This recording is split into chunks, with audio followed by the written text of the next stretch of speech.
We are live, baby. What is going on, everybody? Welcome to another episode of First Blood. Today, I'm gathered with my good friends. I'm here with Alan. You guys know Alan, aka Hold Shift, the GOAT, the co-host of the show. And then we got Kismet, the reigning champ right now of the CDL Pro-Am.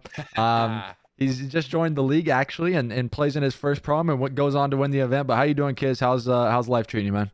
I'm feeling great. I mean, you can never be complaining whenever you go into a first tournament and you win. So, on top of the world right now.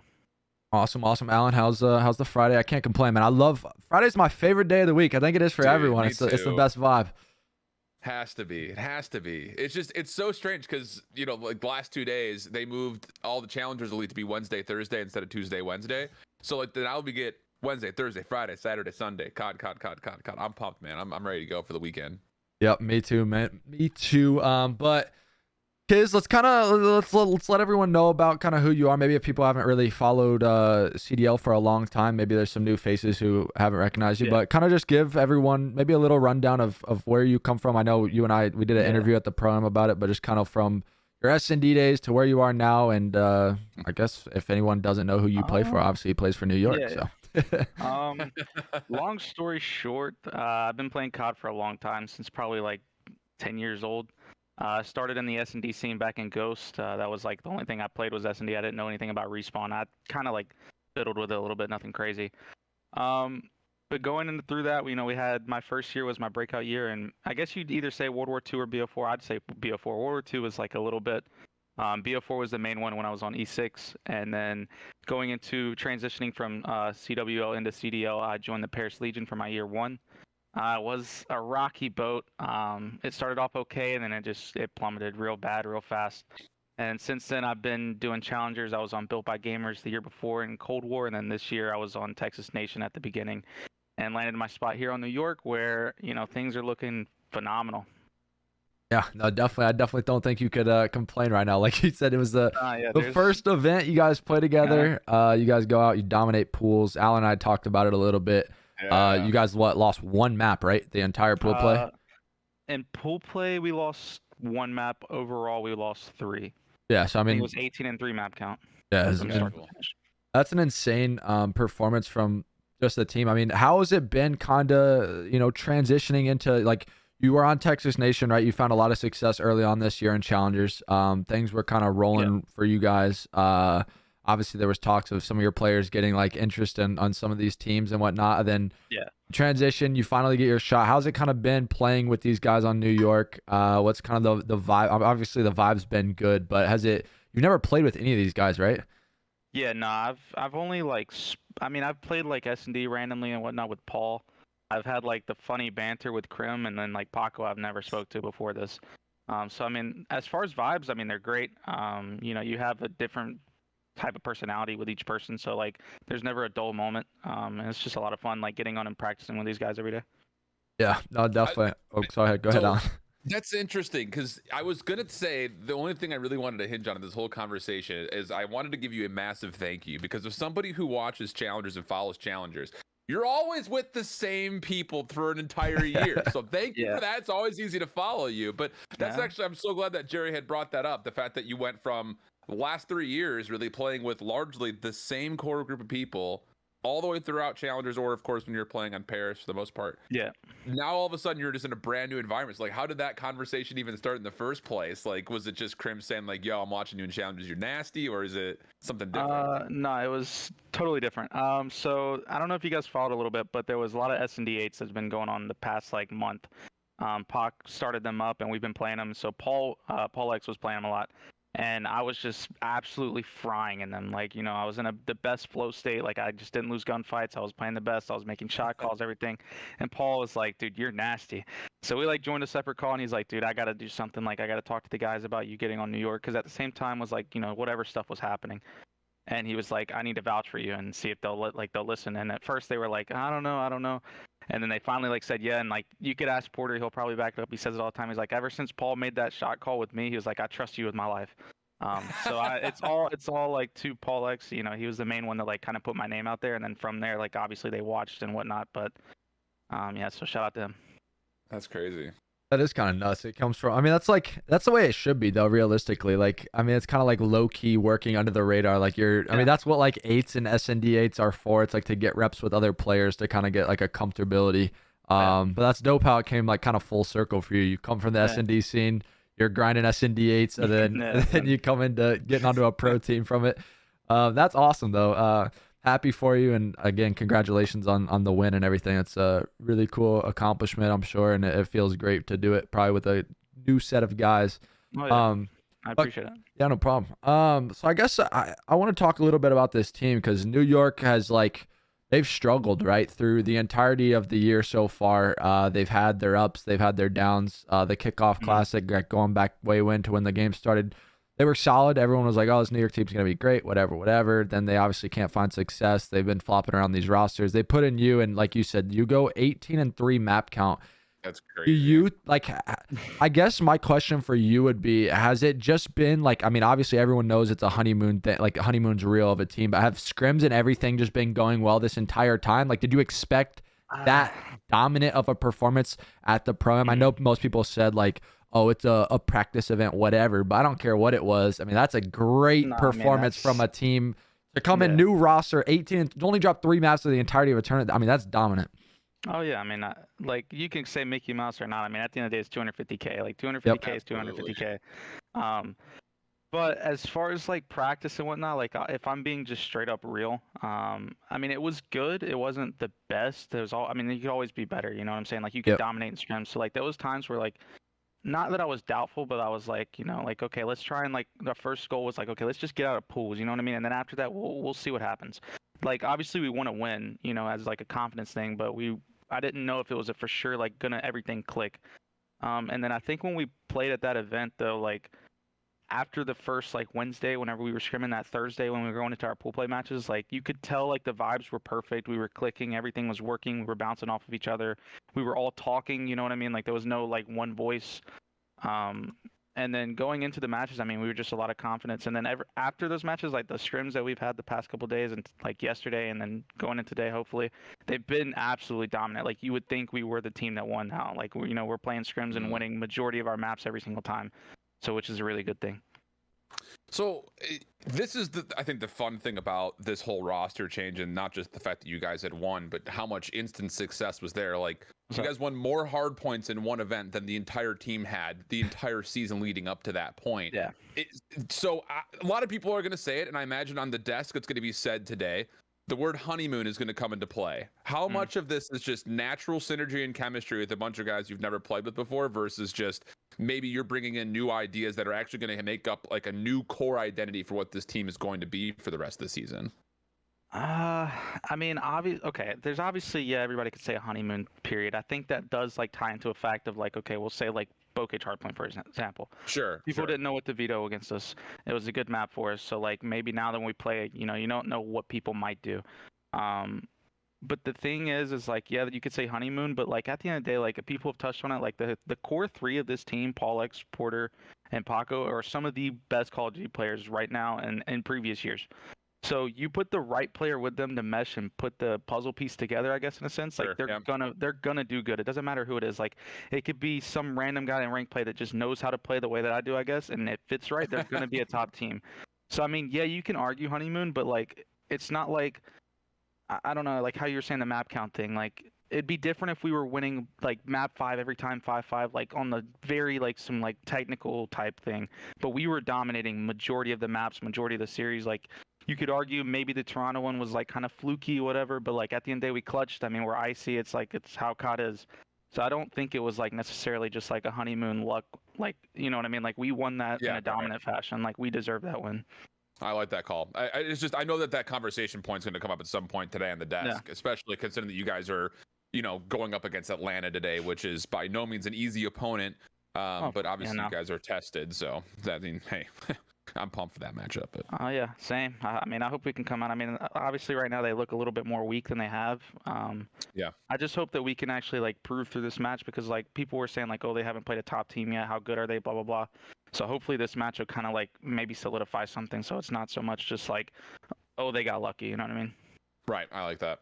Definitely. I mean, that even Alan and I said a ton of times. I mean, like this league is super competitive. So when people try and like discredit wins, it's like I don't like that at all because it's hard to get a win. No matter of fact, it's hard to win an event in a dominant fashion. Oh, So I dude, feel like you yeah, got to give 100%. credit where credit's due. You guys went out and did your thing, and I don't care if it was not for pro points or what. Like you said, money's money. I've won one of those events in my 100%, day. yeah. And let me tell Yeah, you, man. when the paycheck hits your account, let me tell you that cash is real. So I don't care what nobody's saying.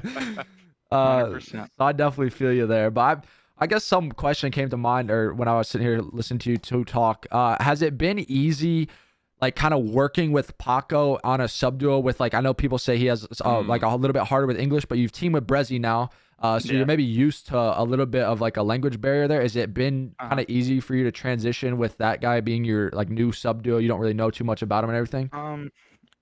Yeah, yes and no. I think the only thing that's like been like it's not even necessarily like hard for me to deal with. It's just different. I haven't been used to like playing with a sub that's like consistently as talented as he is, if that makes sense. Mhm. Like Yeah, I that guess makes you could sense. argue Colt with like challengers, but challengers is a little bit different. I'm saying like in a perspective, like a pro perspective against like the best of the best.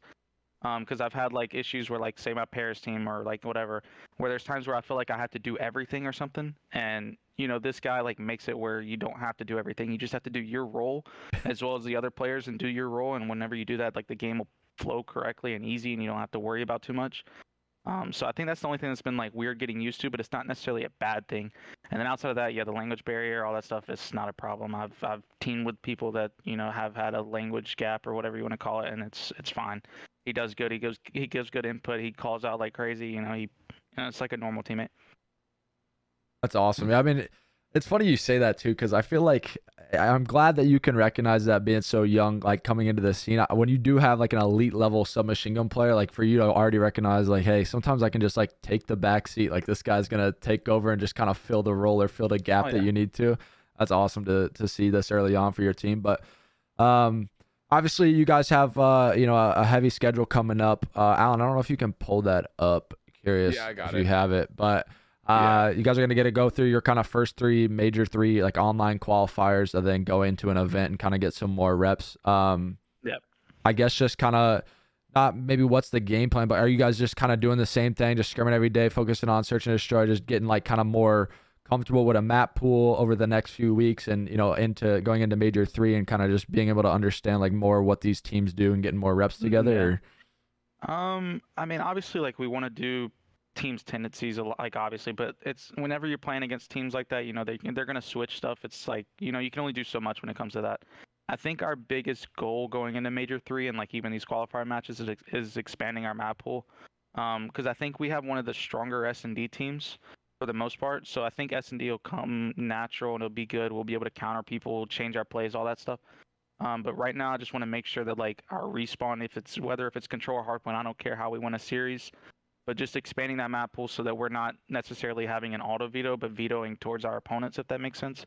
Because I mean, you've played, you know how it is. If you have an auto veto every time you play someone, like it's annoying when you play the best teams. Yep. And if you can veto towards their strong suits, like it makes the series that much easier for you. So I think that's like our biggest thing is just practice like normal. We have no pressure on our shoulders. I mean, yeah, we won, but at the end of the day, we're still like a new team. We're just playing to try and make champs at this point, get that top 8 solidified, and like just play with like have fun with each other. Honestly. What would you say is like outside of your individual gun skill as a sub? Yeah. What would you say is your biggest asset that you're bringing to this team? Because I feel like there's something to be said about the fact that like the Paris year that you mentioned, you kind of had said it yourself, where it's like there were times where I feel like I had to go out and do it all. And I remember very specifically watching games and hosting podcasts and talking about, I was like, dude, when Kismet fries, this team is good. But Kismet has to fry, it feels like all the time. And then Cold War, BBG, kind of the same situation. You guys were super consistent, never missed an elite stage, but there were times where you were competing for top 2 and times you're just trying to get into playoffs. So where maybe you think your biggest kind of character assets? I mean, like obviously I'm good at Call of Duty. Like I can shoot straight, all that jazz. But the thing that I think separates me from a lot of other sub players that like some old teammates will probably like say because they'll play with me one year and then the next year they won't. I think I'm very good at bringing the best out of someone to like be that connecting role, if that makes sense. Like I have some of the better comms. Like you don't have to think as much when you play with me. You know, you just have to listen to it and play your game. That's it. Like I'll tell you where you need to go, where we need to rotate, what's open, what we need to pick up, like stuff like that. So it's a lot of like stuff that doesn't go on the stat sheet, I guess, but I think makes the game that much easier for a player like, say, Paco. The guy fries, but if he has to think a little bit less, he's going to win that much more gunfights, if that makes sense. Because all he has to focus on is what is on his screen, and then if anything happens, I can help him, you know, do whatever. And I'm not saying like he doesn't do it himself, but I think that's like the biggest thing that I bring to a team, and it like shows whenever like certain players like play with me, and then they'll like say they leave me or they go somewhere else, like not out of like petty, but then like they do worse because they don't have that same kind of like person making sure that everything is in a like a very organized standpoint, I guess, whenever it feels hectic. I like that. I like that as well. Reminds me of my days, gap filler. Yeah, you gotta be sometimes. Nah, I'm just kidding. No, but I saw a few people in the chat. They wanted me to ask you, and I forgot to mention this to you, but how was the feeling for your guys' first match, pro-am or not, whatever it was? Obviously, everyone knows you played the LA Thieves. I was standing right behind you guys. I was thinking I was going to be walking up the stage here shortly. You guys were down 0-5 in the search and destroy. Oh, man. Come all the way back for the full sale. I heard Crim get really loud. I guess, how was that feeling? What was it like, kind of your first pro league match with New York, or pro match, whatever you want to call it, with New York, for you guys to kind of have that comeback? Like you said, you literally, it probably felt, I'll let you answer this, but I'm sure it felt great because you and Paul had talked so much about search and destroy, having all these reps. For you guys to win 6 rounds straight in your first search together, I'm sure that was probably incredible. It felt amazing, and the amount of like confidence that it like solidified into our team and like individually was like, I can't really describe it. Like after that S&D, like if you were to listen to our comms, we're like, we're not losing this control, we're about to 3-0 sweep these guys, and like in every series after that, like if we were ever down or like any situation, bro, we just knew that we were like, this is easy, like we got this, like no matter what the round count is, like, because I think there's only been one other full sell ever, or maybe like 2, I don't know. So like that's very like unlikely in like the professional standpoint of like search and destroy. So like I don't know, just going into it after we won that, I mean, there was just confidence was at an all-time high. Oh, definitely. You start playing with some sort of swagger that you just can't match. Yeah. It's just like you're you're loose with it. You have an extra 50 health, you know what I'm saying? Like, you know. I definitely feel that. I guess one of the other questions I want to ask you before we kind of get into what we normally do, and we'll just talk about some of these matches and kind of get your input or whatever, if you have anything to say on them. I guess, so you came from Challengers. Alan and I talk a lot about Challengers on this, but is there really anyone specifically you were playing that you think is like next level talent, next up and comer, deserves a shot in the league, anything like that? Like maybe some guy you played against, I mean, that you're like, wow, this guy's good. I mean, without giving too much gas, I know you're a competitor, so. Oh no, I mean that's fine. Listen, first off, I'm reformed. I've I've learned my ways. I got to make sure that I can't burn bridges. I got to be, I got to be a different kind of person.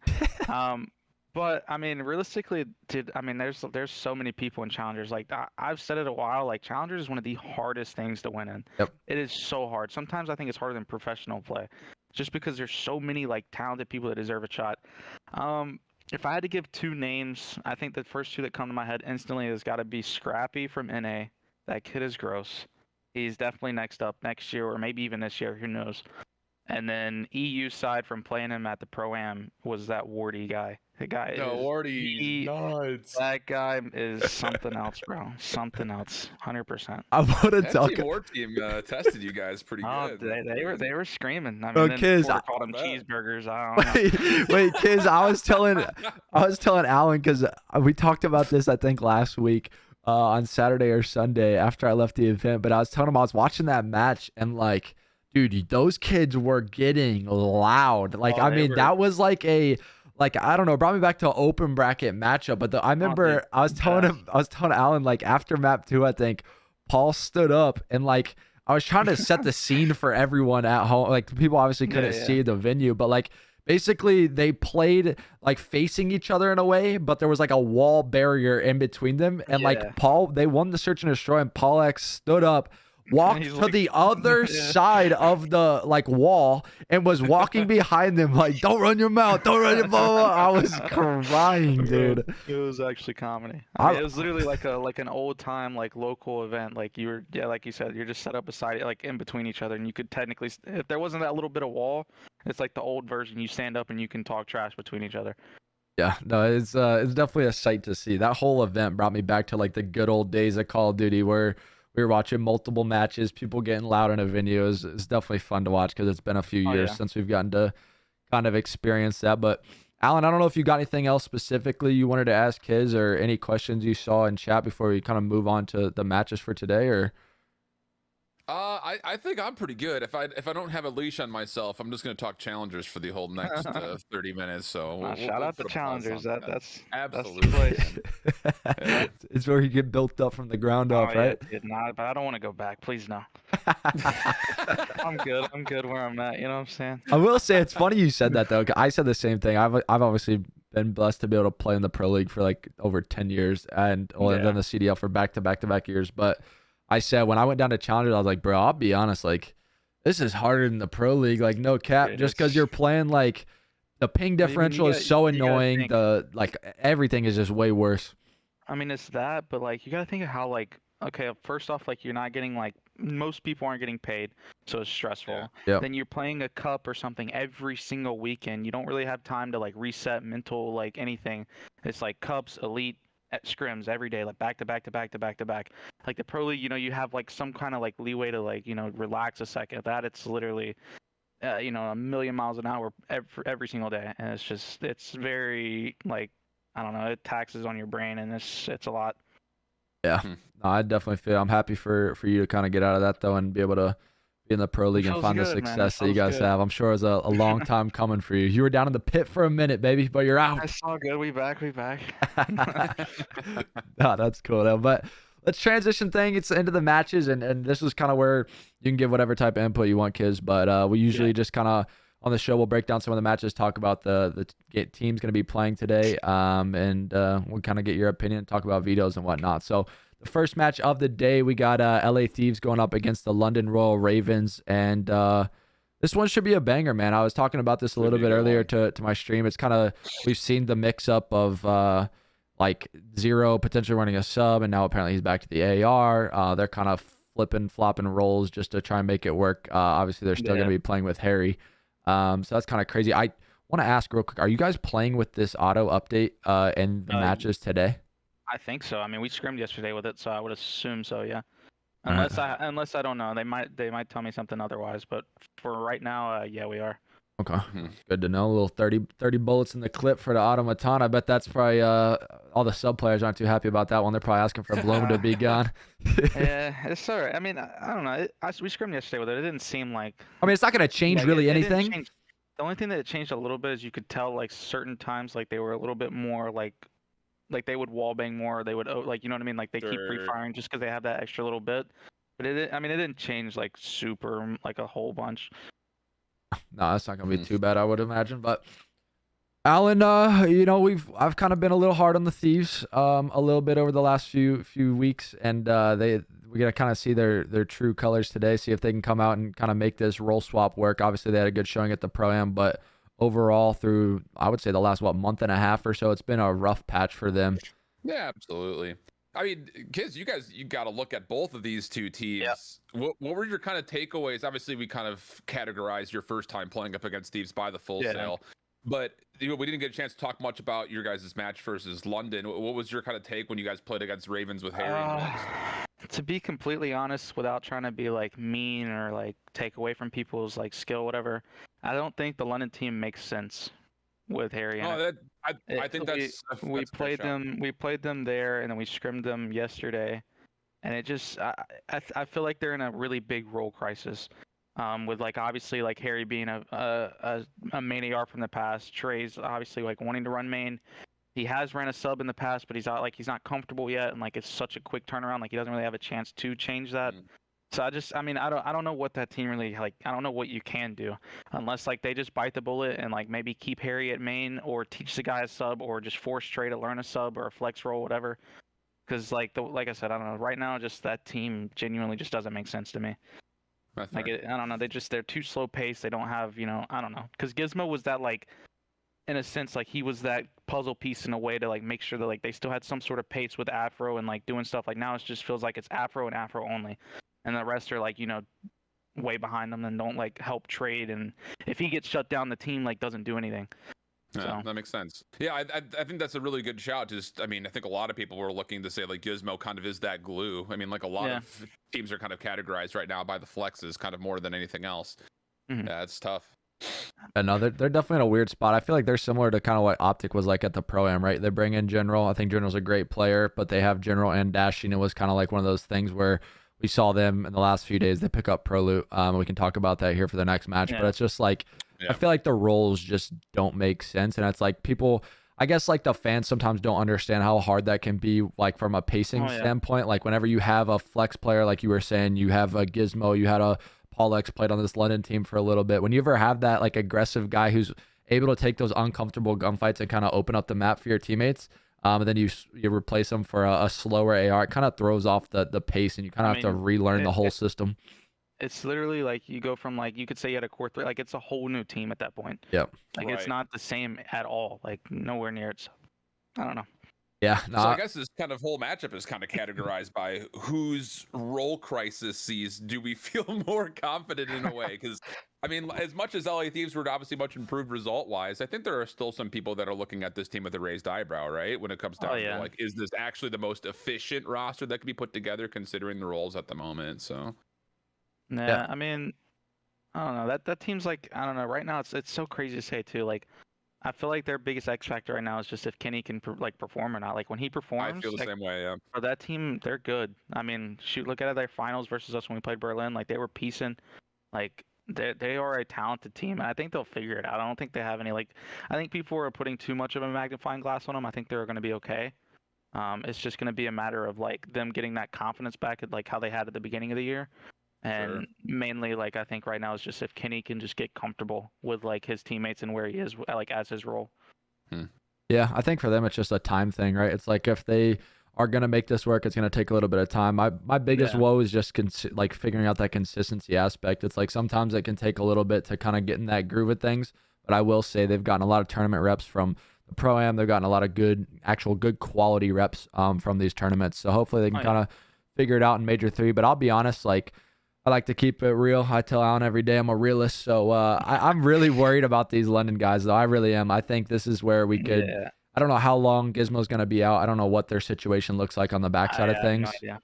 But I think that this could potentially be a big fallout for them. I think you could see them kind of drop in the standings quite a bit and drop even in maybe potentially starting in losers in this next major, depending on how they play. I just feel like if you're playing them, you just get rid of like Gavutu every series and Hardpoint and like just try and make them play some of these smaller maps, make them play more uncomfortable. And I don't know. I mean, maybe hopefully practice has been going well for them because I'm a big Trey fan. I'm a big fan of a lot of these guys on the team, but it's just, I know it's a really hard, I don't know, I guess process of swapping all those roles, figuring out pacing, figuring out how you're going to play some of these maps and modes.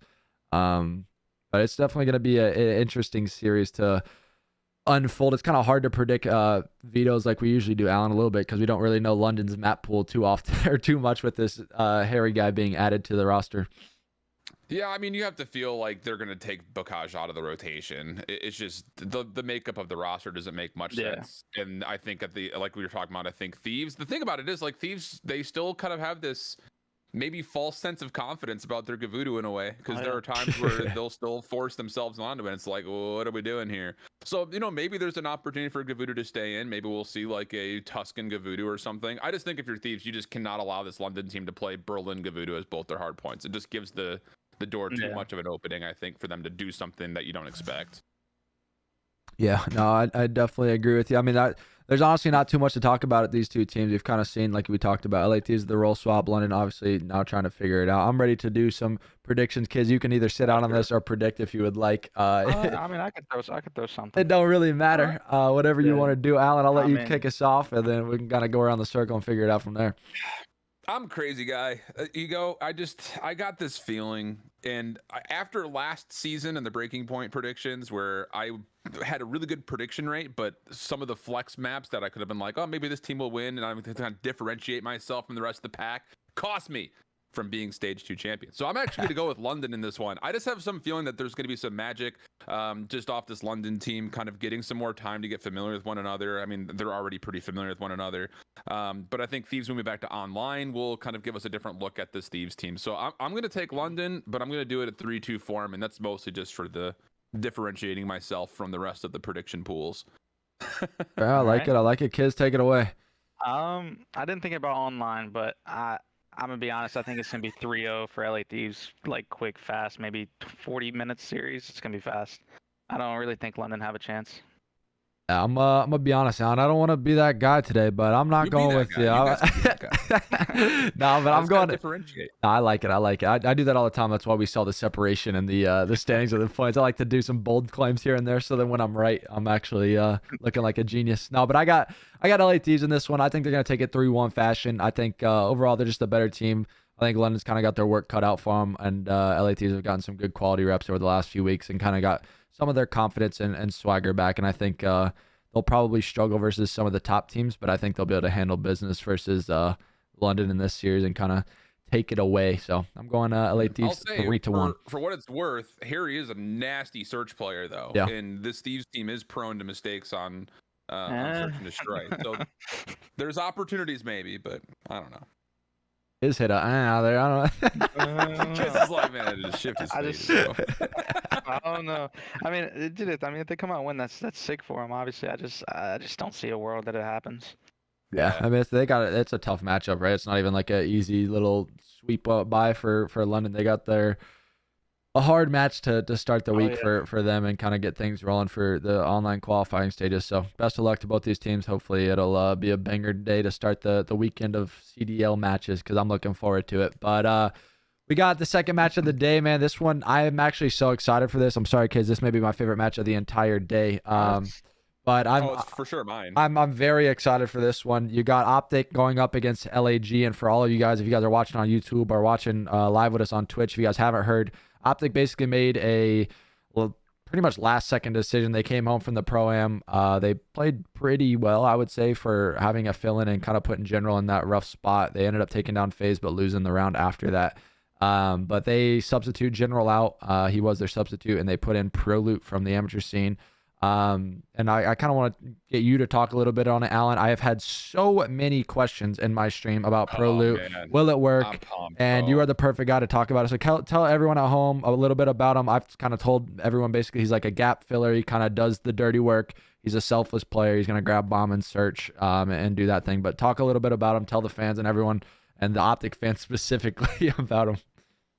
Well, I mean, we got two good people onto this. Yeah, and kids can talk. A lot of the conversation last year at the end of the year was BBG, or we're trying now with Prolute and Spart on that squad. So yeah, we've got a lot of inside information. Prolute, he's deserved this chance for a long time coming, man. He really is the jack of all trades, and at times you look like he's also the master of all of them.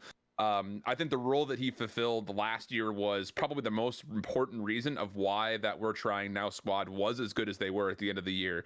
I know Mohawk kind of took a lot of the attention because he was kind of the newer guy to that core, but I think the work that Prolute does is actually maybe kind of the same way that you would categorize someone like yourself, because we're like, he's not unwilling to do anything. He will do whatever he needs to do for the team to find the most amount of success. So I'm pumped for him, and I think as far as finding a fill-in, this is a great option for Optic, and I'm just glad they're giving him a look. Oh yeah, I mean, Prolute, like, I don't know how to word it. Like, he is a very great player. The only thing that, like, if I'm being just completely honest, that I'm worried is the role that he's filling for Optic.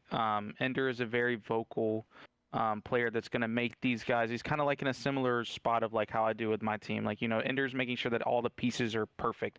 I'm not saying Prolute can't do it, but he's playing with some of the best players, so I just don't want him to get into a mindset of like, okay, it's Scump or it's Dashy or it's it's Shotzzy. Like he needs to talk to them just like he's talking to his challengers teammates. Yeah. If he's doing that, I think he's going to be great. And the thing that I'm most excited for this team with is, like, when you look at their Pro-Am stats with like Jordan, like Jordan's not like the most like S&D player, if that makes sense. Prolute, on the other hand, I think he's one of the better, like one of the best like challenger S&D players. So they've been winning S&D with Jordan. I think Prolute coming into the mix is going to make them that much better at S&D, like for these matches. So I'm excited to see how that goes. And then Respawn, obviously, I mean, he's got some of the best players around him. So like it's gonna be hard for him to like get smoked. He just needs to play his game and like make this opportunity the most like that he can make it with like these guys.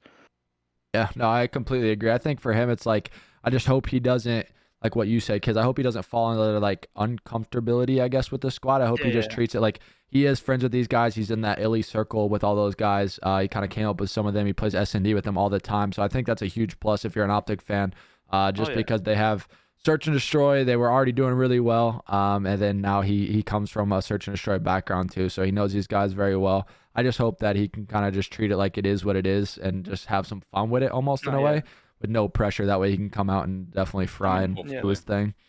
That's the biggest thing. Just don't like. I'm not saying he's gonna get nervous.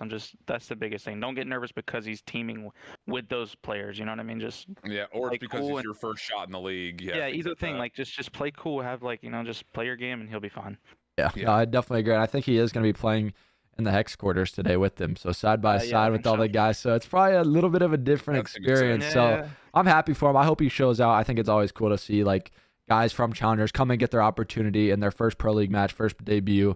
There's a lot of eyes on him. Obviously he's on the biggest organization to do it, so if he comes out and fries, no pressure at all, but hopefully he can do his thing for sure. And then on the side of changing matches here for him. literally. So I think Optic's, though, that they're in good hands, like you said. I think it was a good pickup and it makes a lot of sense, and it sucks to see like General not get a play, but I think for just specific roles and team flow, it'll make sense. I wonder who will run the flex though. Like I wonder if they'll have, like if they do play a Berlin or something like that. I'm assuming it'd be Prolute, yeah. You think Barno? Yeah, 100%. Because I mean, it'll definitely be Prolute. They'll low key Shotzzy and South, and they're like comfortable roles. Yeah. And he'll just fill what he has to. Definitely. But then even on the side of LAG, let's talk about them a little bit. We've talked a lot about them Allen over the course of since basically Major 2. These guys obviously went into the Pro-Am. They go 0-3. I know a lot of people again viewed it as a practice event, whatever they want to call it, but they didn't look good. They won 2 maps. I think they went 2-9 map pool or map count. They were in the Paris, Toronto Ultra, Academy NA, and Boston Breach pool. So they ended up going on to win 2 maps. They get 3-0 by Boston for basically the qualifier. Last match, maps, didn't they? They went 2-9. They got reverse swept by. They got 3-0. They got 3-0 by Boston. I think they lost 2-3 to Toronto NA, and I think they got 3-0 or 3-1 by. They maybe won 3 maps. I'm pretty sure that Paris game went longer than that. Oh, did it? Did they go 5? I think so. I don't remember. I thought it wasn't something but good. I remember that match was like it was a big determining match when it came to Paris because they were 0-1 to start. I'll look it up. I don't remember.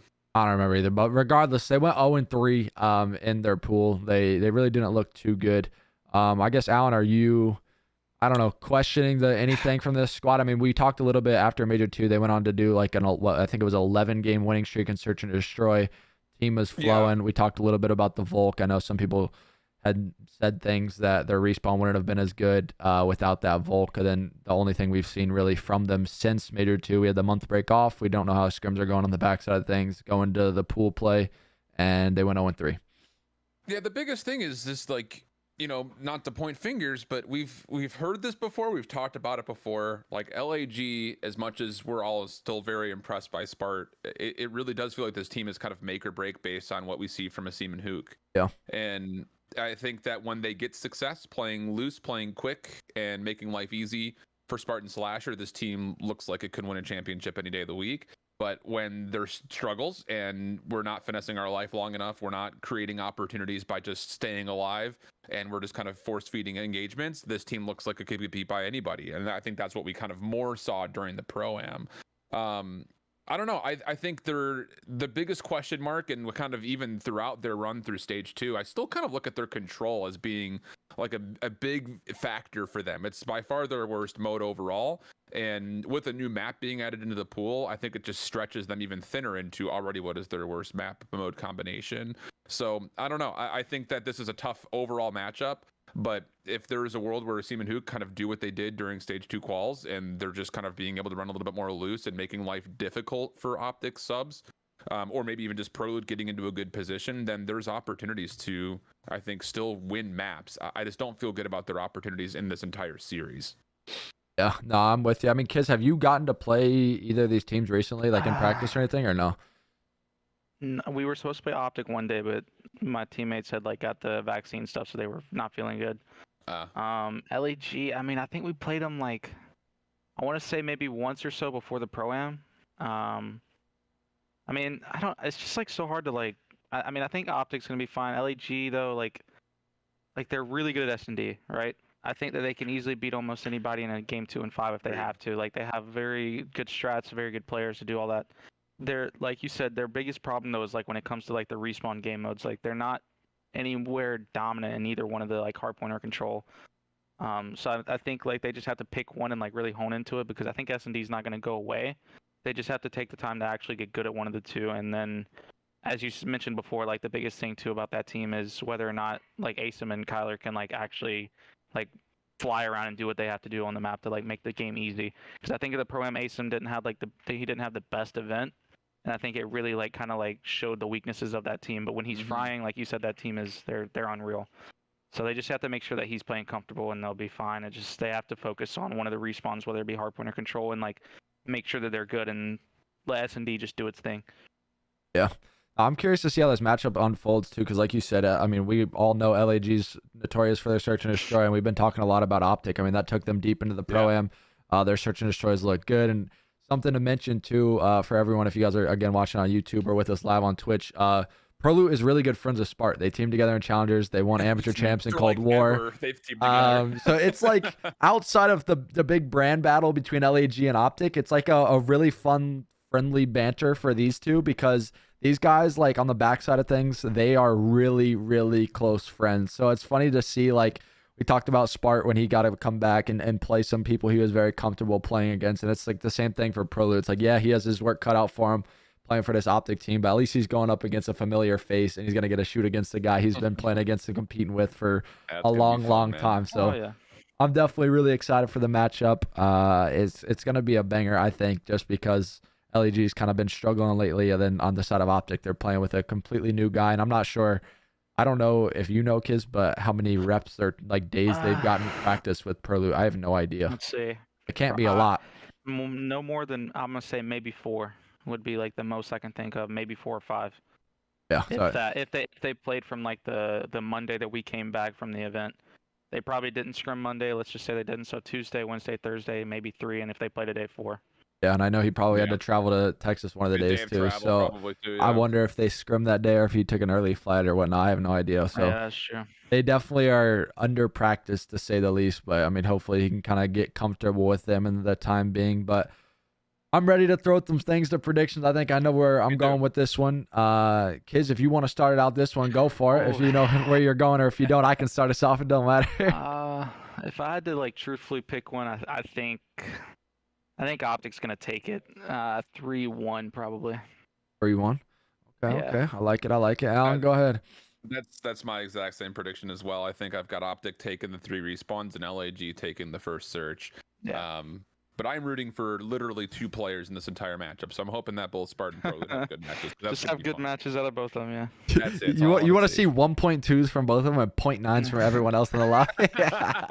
That's it. That's all I care about. You don't care who wins. Just have them 1v1 for the whole series. I'm fine with that. You're trying to get a 5-5 Bokage S&D 1v1 Prolute versus Spart. Spawn. Those 2 just go out. Send your best warriors. No, but I think I'm gonna go with the boring answer here. I'm gonna go Optic as well. I just think that overall, I feel like these guys are gonna be able to get it done. I think they showed that they can do that with General on such little practice at the Pro-Am, and they still took down one of the best teams in the game in FaZe. I'm very confident in Optic's ability with Prolute, and I think they will be able to get it done in a 3-1 fashion. So going with the boring answer there. But yeah, I don't know, kids, if you want to hang around for this match, if you want to have your input or not. I feel bad. Might as well. Okay. I just didn't want to make you feel uncomfortable or anything. No. Well, in our last match of the day, for everyone watching, we got New York going up against FaZe. We got Kismet with us here from New York. And you guys, again, if you guys are just tuning in with us, they're the Pro-Am champs. They just won the most recent event on Call of Duty Vanguard, basically the mid-season event. And then now we're obviously starting our Major 3 qualifiers. for the online stage. This will be your first time playing in a CDL official match, right? I think with New York. Yeah, with New York, yeah. Technically, I guess or online qualifying I mean, stage. like, yeah. Yeah, This is yeah. the first like actual match. I guess league standing match, I should say. That like this one is impacting the year. The Pro-Am technically was just whatever you want to call it. Yeah. So then you guys, it doesn't get easy, right? You guys start off first. Arguably, I think this has probably been the most consistent, best team in the game, regardless of what kind of their outcome was at the Pro-Am. I think these guys have made it to back-to-back grand finals in Major 1, Major 2. Yeah. And I still think, again, they're probably the most consistent. So it's not easy from there, but I mean, you've told me, and I definitely know from my competing days, whenever you go home from winning an event, and like I said it earlier, there's just some sort of swagger, and you kind of touched on it a little bit, Kiz, without gassing you guys up too much. It's just like you come on with some sort of confidence. Like you said, practice has been going really well for the last few days for you guys. I mean, everything kind of just seems to click and kind of gel together. You said that's how it's been, right? Oh yeah, I mean, scrims have just been good. I mean, like you said, the scrims leading up to the event was like good, and now I just feel like they've been great. Like even when we don't feel our best, like we're just still smoking people. So I mean, it feels good, and I think going into this match, we're obviously like really confident. We just have to play our game. I agree. As far as like, I'm curious to see. I mean, Alan, we talked vetoes a little bit. I guess we can still talk about it with Kiz. You don't have to say anything, Kiz, because I don't want you to. I'm just gonna look really intently at the stream to see every little reaction. Start itching a little bit, like he knows. I'll be honest, Kiz. I'm gonna keep it like I usually do it in here and it. But yeah. I think you touched on it a little bit earlier. I mean, obviously you guys are a newly formed team. We saw you guys play a lot of Bokage Hardpoint at the event. I will say on the side of FaZe, I think these guys have probably done their homework as far as like kind of watching back. I know their coaching staff and people like to kind of watch back VOD and whatnot and figure it out. So I'm thinking that's probably going to be they're either going to hard square up on it, but I would assume that they may just get rid of it just from your guys' overall success on the map last week. You don't think so, Alan? I mean, I know they Berlin. They play. I mean, I don't know what they'll do as far as vetoes without like going into it too much. I know they like to play Bokage. I've seen them play it a lot, so I don't know. It could go. I think like our coach Javid, he's went through like 3 different scenarios of what they may or may not do based off of like what they vetoed prior series. Because they, from what I know, they have like somewhat like almost not necessarily auto vetoes, but they have go-to vetoes for the most part for most teams that like obviously are maps that they aren't as comfortable on for whatever reason. So like we'll have to see how that plays out. Definitely, Alan. I mean, you said you think they give her to Berlin. I think they go to Berlin. Yeah. Okay. Well, what about you? Got anything else on me for controller search? Your genius self. Well, I think the thing about this Atlanta team is that they're fine playing all 3 control maps, as we learned this last week. Which obviously that's always been kind of the character trait of Atlanta, is that they're always going to be good in that 3rd game mode every single year. So I think that's great news for them when it comes to the overall series. I think the biggest panic, and we brought this up when we were talking about them during the program, is like, what is going on with their search and destroy? Yeah, I think that's been the biggest curiosity point, because the recipe for success last year, and even at portions throughout the beginning of the year this year, with the BZ running forward and getting at least a confirmed 1-for-1, if not a true first blood, it's just not really panning out for them, as we've seen over the last 2 LAN events, both at Minnesota and at the Pro-Am. So that's where my biggest worry is for Atlanta, is actually in the search and destroy. Yeah, no, I'm completely with you. I feel like at the beginning of the year it was like great. They had Tupac on, everything was going well, and obviously everything doesn't rely on him. But I mean, Kiz, you kind of talked about it earlier. He's grinding all the time, SNDH. He's playing against all these pro players. He knows literally probably every nerdy, ratty strat that there is in the game. But it doesn't seem like FaZe has been able to put it together, and I don't want you to really talk about it too much. I don't want you to hex yourself or to get the juju man on you. I know how it is, but I just it worries me a little bit about this team, just because we talk about it all the time. It's been a thing for years. Search and Destroy wins championships. It's one of those kind of modes where you can just be, especially in a game like Call of Duty Vanguard, like there's so much that goes on in Respawn. Like when the top teams battle it out and play against each other, like we're talking nades could change the game, like that could be hit or not hit. It comes down to split-second timings, tack sprinting. It literally can unfold to the smallest little things in Respawn, and specifically in hardpoint. So it's like Search and Destroy is a mode where you can actually like have a good advantage over your opponent, and kind of like you said earlier, Kiz, like you can have veto process to where you veto other teams' strengths and then play them on maps that you're more comfortable on playing them on or whatever. When you kind of have that map pool. So yeah, I think on the side of FaZe that really kind of will. I think if they could figure it out, they'll consistently be, obviously, I still think they're the best team in the game right now, but they'll be able to win these championships and not kind of have these fluke losses versus some of these teams if they could kind of figure it out. Because their Hardpoint and Respawn has always been well. And, I mean, through all of the group stages thus far, they seem to, and even pool play at the Pro-Am, I mean, they've always handled business. They never really struggle in that aspect at all. I mean, tough team to beat. Yeah, they're hard. I mean, but at the end of the day, like to touch on it a little bit about what you said is like their S&D, like, because like I mentioned it to my team a lot. Like I've been preaching it. Like you've played, you understand it. Like you've casted, and you understand like there's a big difference in like a team's momentum or like how the series feels versus being down 2-0 or being tied 1-1. And it's like a astronomical thing. And with how you said this game in Vanguard, like anybody could win a respawn anytime. Like I mean, we could play, let's say FaZe on Bow Cage and have the craziest 250 to 248 win that like could have went either way. Like we just get lucky or something. I don't know. And then if we go out and smoke them in the S&D and we're up 2-0, like they're like even though they're the greatest players like that have played COD as a team, I guess, like they're gonna be like in the back of their head like, crap, we're down 2-0. Like, you know, it's control. Anything can happen. They could stack it or get a lucky nade kill and the game's over. Like, that's the thing that's like the biggest thing about this and like that has been in previous CODs is S&D is literally everything. If you can win that mode, you can reset the momentum or take every bit of it away from a team and just like have no chance of losing basically.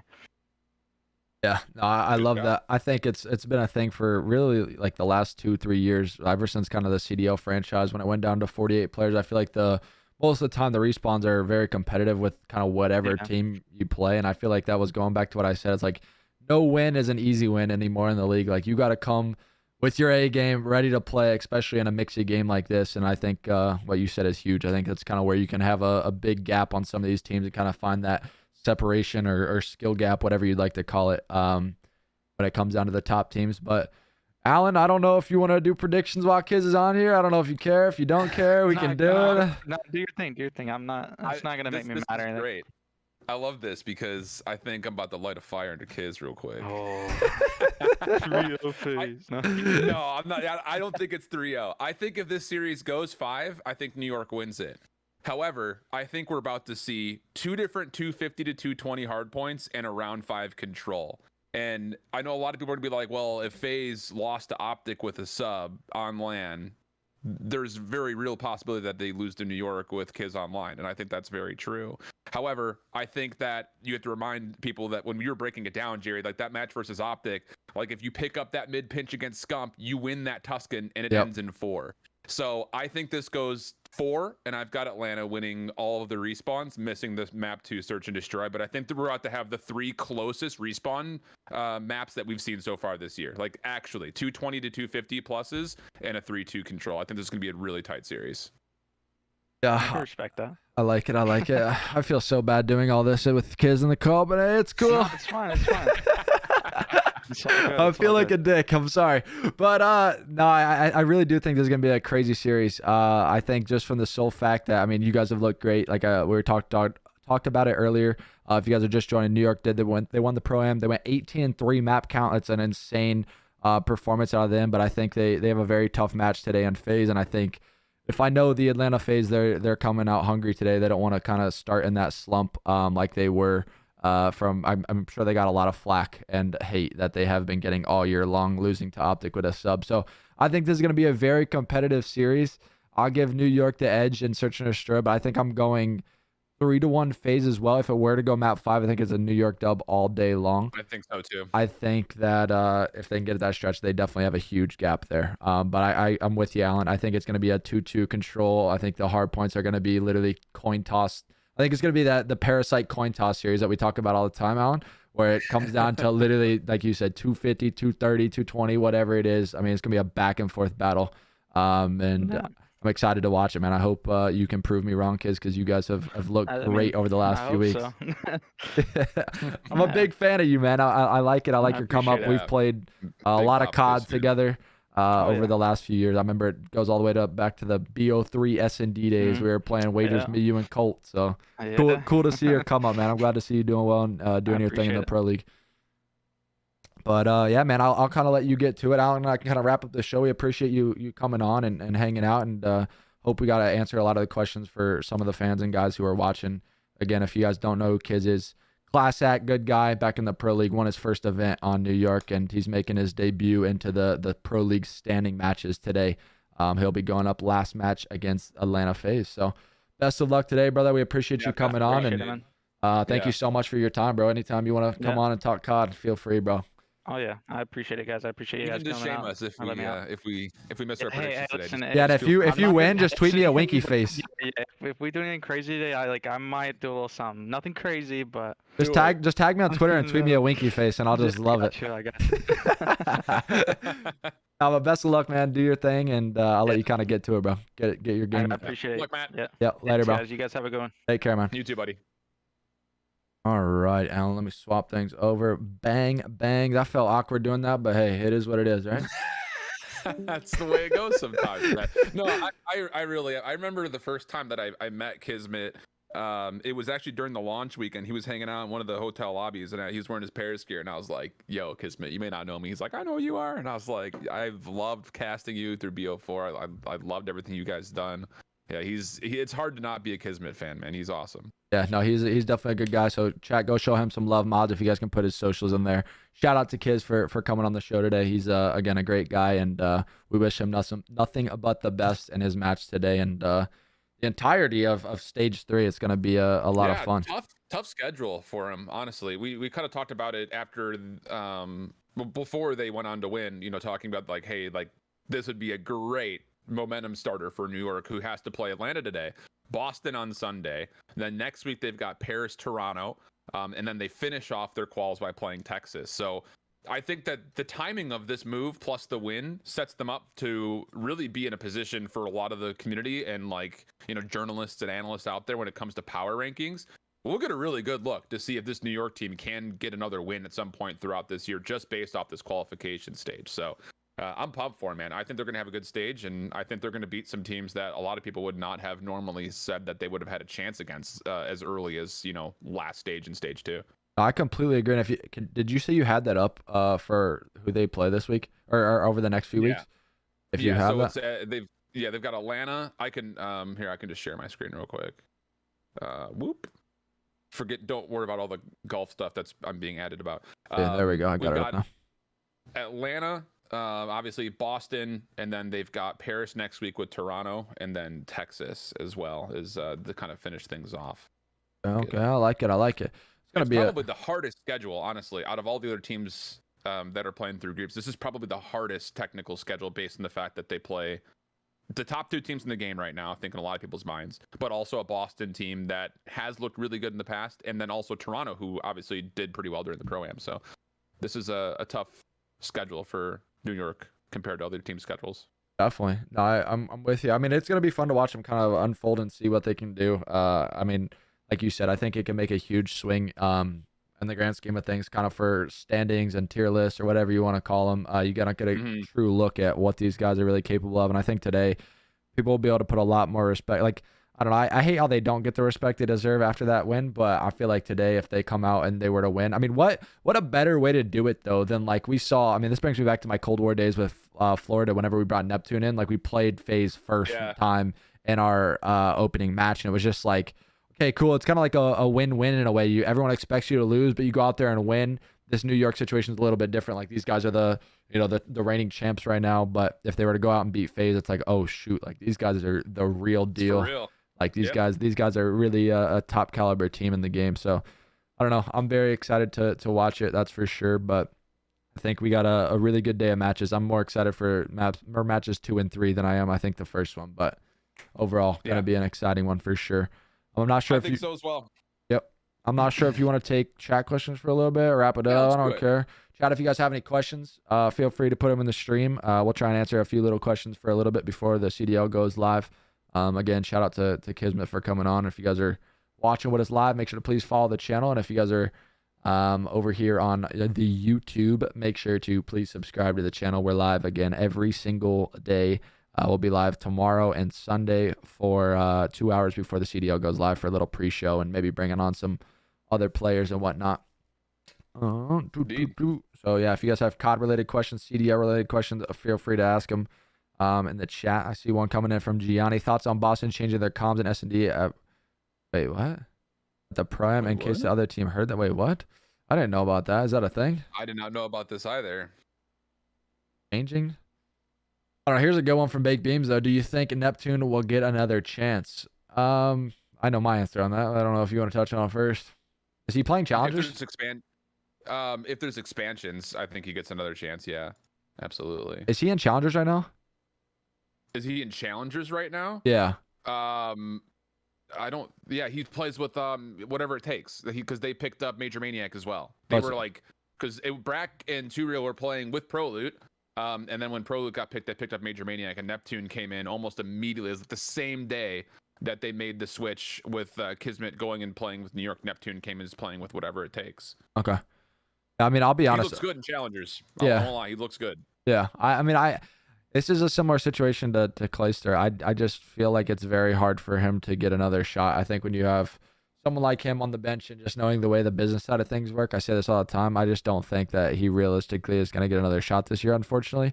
I just feel like when you get benched mid-season or even after the halfway point, it's just nearly impossible to get you on another organization and be able to play unless an organization's desperate or you were to get cut from your contract and you're completely free. That's realistically the only way I feel like people can kind of make moves like that. Maybe what do you think? Like the only team that may make a move at this point is maybe London. Yeah, I mean London. Yeah, they find themselves in. Yeah, I mean I could definitely see that. I mean I feel like they'll if weeks one. I don't know if do they play twice this weekend or not? Just once, I think.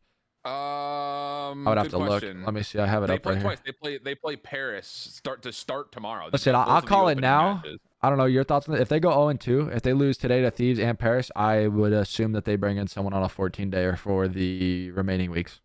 I mean, they already did it. They did it with Paul. Think about it. They did it with Paul before instead of Harry. Paul, and that was another Gizmo situation, right? Like, I think it just depends on what the communication with Gizmo and the organization has been looking like, because his situation is obviously one that you never want to take lightly when there's family matters at hand. That's got to come first. And I don't think there's anything that has hurt Gizmo's chances of just being right back into this roster and making them good again. But there is something to be said about the fact that, you know, now it's twice that he's kind of had to go back home and handle business. And what does that do for the synergy of the total squad? And maybe on top of that, like, is London willing to pick up somebody from North American challengers, or are they going to want to do something with someone from Europe? And then, of course, the thing about that question is, like, if it's a Wardy situation, like, can you get Wardy in? You know what I mean? Yeah. Like, I think that there are a lot of questions about just the logistics of how a move would happen with London, considering that they've always preferred to have a UK-based team. True that. I just definitely think that if I know how competitive these guys are, if they go from like a top contending team for the entirety of the year, then they drop off, like losing these first two games to Thieves and Paris back to back. Like, I feel like you're in a spot where it's like, okay, now we gotta really figure something out so we can be competitive through the year. But that's kind of how I feel about it. I saw another question about London saying if Zero's using an SMG. I heard that is not true. That Zero's going to be running an AR from what I've saw on Twitter, and he said he only switched for like a day, then swapped right back. I see a lot of good questions in here. Let me see. What do you guys think? Okay, so there's a few. Answer this one though, because I'm sure a lot of people maybe weren't here for this one. Honest opinion about Prolute fitting into the Optic system. I know you talked a little bit about it, but you're the best person I know to talk about it. Prolute's great, man. He really is. I think he is the exact type of player that would find success as a emergency fill-in situation, just due to the fact that, kind of when we were talking with Kismet, they kind of are, in my mind, the three people that I think of most when I think of selfless players over the course of the last year and a half in challengers, I would have said would have been Kismet, Pentagram, and Prolute. I think probably not necessarily in that order, but they would be three of at least the top five when it comes to just selfless, do whatever it takes players. I remember when the New York Subliners Academy roster was finding a lot of success, people started talking about like, oh, would like Prolute make sense getting pushed up in towards New York? That said the same thing about like him and Saints together. So I think that he's going to fill in a really solid spot. And I think he's going to do fine. I hope, like Kismet said, that he comes in with just confidence, that he's just not going to change his game because of who he's playing with or the fact that it's his first time having a shot playing in the CDL. I hope he comes out and just plays his game. And I think if he does that, I think he's going to find a lot of success today. I'm really excited for him. I completely agree with you. The biggest thing for me, and I said it earlier a little bit, is just I hope that he can come out and just do his thing and not. I don't think he'll get nervous, but it's more of just a comfortability thing. Like, he's playing next to these guys. He knows them, but he doesn't know them like that. He's playing in the hex quarters out of his comfortability of his own home type thing. It's just a different vibe, different setup, different everything. So hopefully he can just come in and absolutely fry and do his thing early on, because I would like to see him definitely get the gas that he deserves over the last few years he's been in the Challengers pit. Symphony Games asked a good question. It's like an easy follow-up. Like, General has always been characterized as a main AR. Prolute has not been that. He's been more of that flex style in the teams that he's been on in the past. So you're going to see a much more comfortable look with a sub in Prolute's hand than what you maybe would get out of General, normally speaking. Agreed. I saw one. I mean, we touched on this a little bit, but I know people are always curious.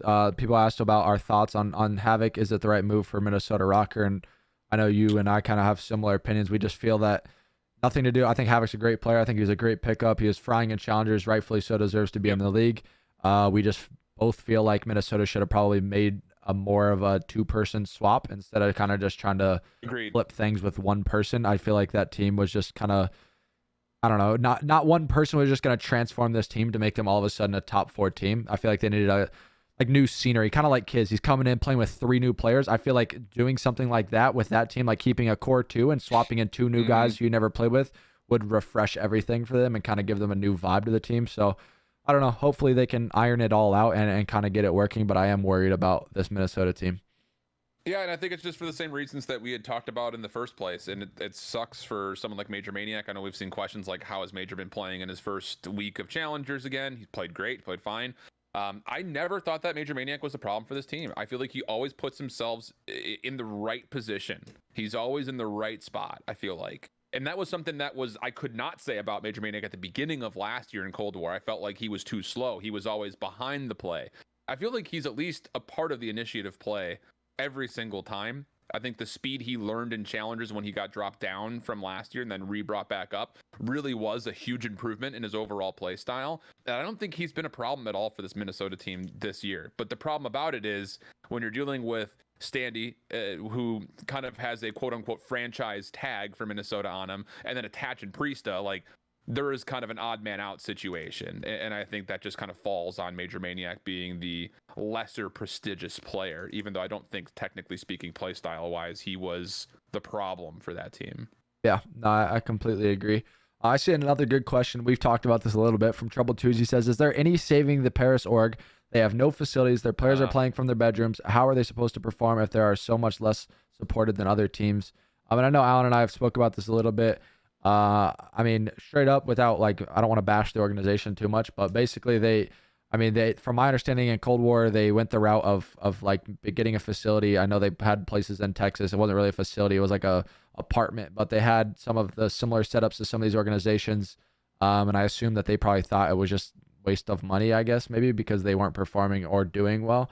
And they chose to not do it. I don't agree with it. I think that they should definitely have their players in a facility and all playing in the same spot, just because I was one of those guys who was on a team that never got to play in a facility. I played from my bedroom, and let me tell you, it's the worst thing in the world. It completely checks you out. It doesn't feel like you wake up upstairs in your bedroom and you walk downstairs and you play a match for thousands of dollars. It's just like you can't get in that tournament vibe or feel. It's like you need to go to work. You need to get like that whole morale going. So I don't know. They definitely need to figure it out. But I've heard rumors before that I would not be surprised if they sold their spot over several years from now. So.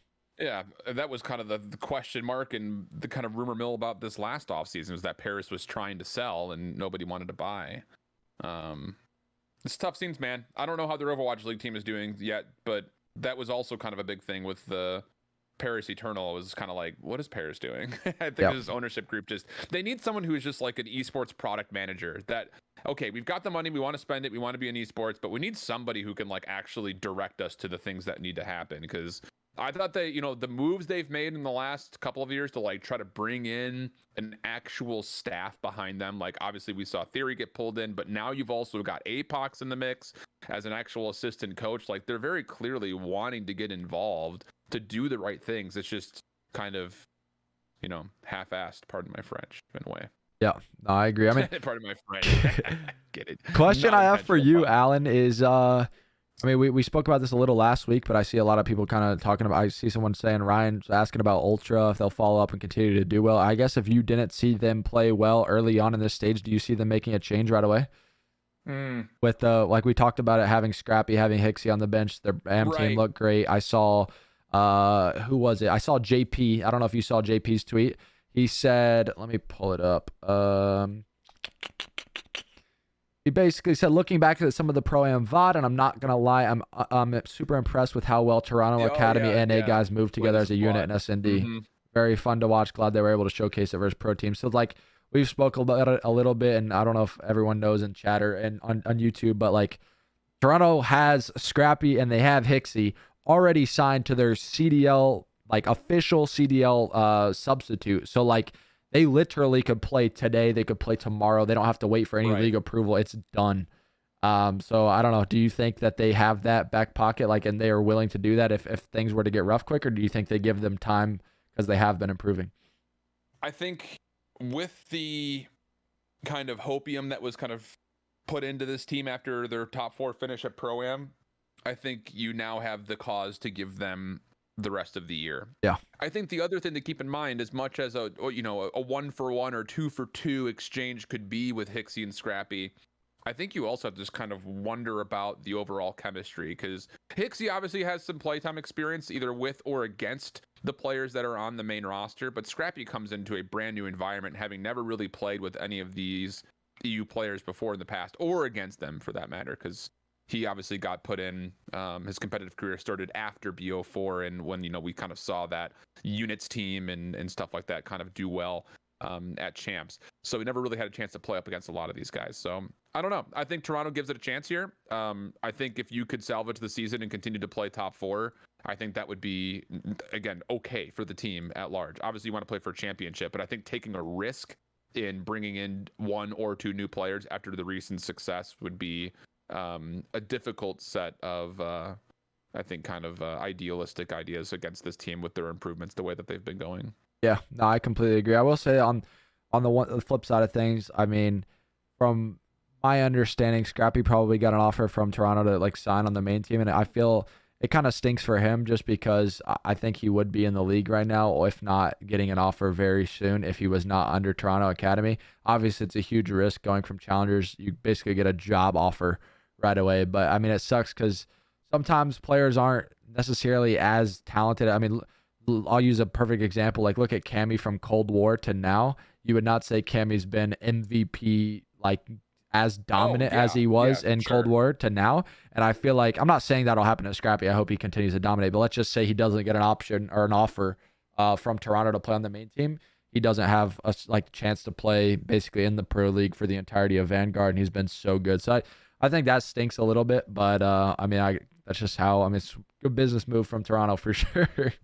Absolutely. It's at the point, and, you know, we've kind of danced around this without specifically saying it, but before or immediately after the Pro-Am was likely the last time. If you're a Challengers player, that was your window. It was right then. Like, if you don't get picked up immediately following that event with the teams that suffered during the Pro-Am and the CDL, or you weren't like Texas Nation was, where they kind of got picked apart before the Pro-Am started, like, it feels like your opportunity to get into the league has kind of already come and gone. And I think the good news about all the players that we've talked about that have kind of established themselves in challengers, in specific this Toronto Ultra NA team, also teams like Whatever It Takes, when you talk about Neptune and Major Maniac, you stay together as a core group of 4 and you place well at Toronto for the Open, at Boston for the Open, and then whatever happens with postseason, the argument for expansions, I hope, is already there. And if you do well, the opportunity for you to get instantly picked up as a full group of 4, I think, is very, very possible. Hoping that expansions is the case. That's your next window, I think, for the majority of Challengers players, is if expansions come next.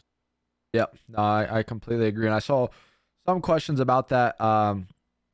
basically if like it's going to come or expansions come. I've heard rumors, and hopefully that's something that we will see, because I think a lot of these teams and players, and we've talked about it before, I feel like there's a lot of really good people out there that deserve to be in the league. Take a look at the subliners. What they tweeted? They meme us? No, they didn't meme us, but they're memeing. Yeah, That's good. FaZe haven't beat Optic all year. Time to secure this W. Hashtag new profile pic, and they put Optic Texas as their name. Really good. That is funny. That's really funny, actually. That's so good. Oh man, that is hilarious. Whew. Let me see. What do I think about Vanguard in terms of competitive, and where do you rank it amongst the last 5 titles?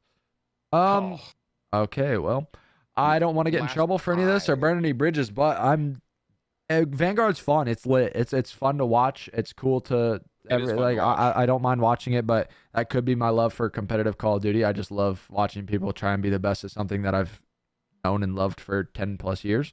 But as far as like where I rank it, it's probably last in the last 5 titles, in my opinion. I'm just not a huge fan of like squad spawns and tac sprint and slide canceling and no trophies and other things like that. But I think that it has potential, but for me, and everyone knows this, it's all about maps. Like, you got to have good maps for the games to really play well. And I think that some of the maps that we've been given this year have not been the best as far as like a competitive standpoint. But again, it's lit, it's fun, and you guys should definitely tune into the CDL for sure.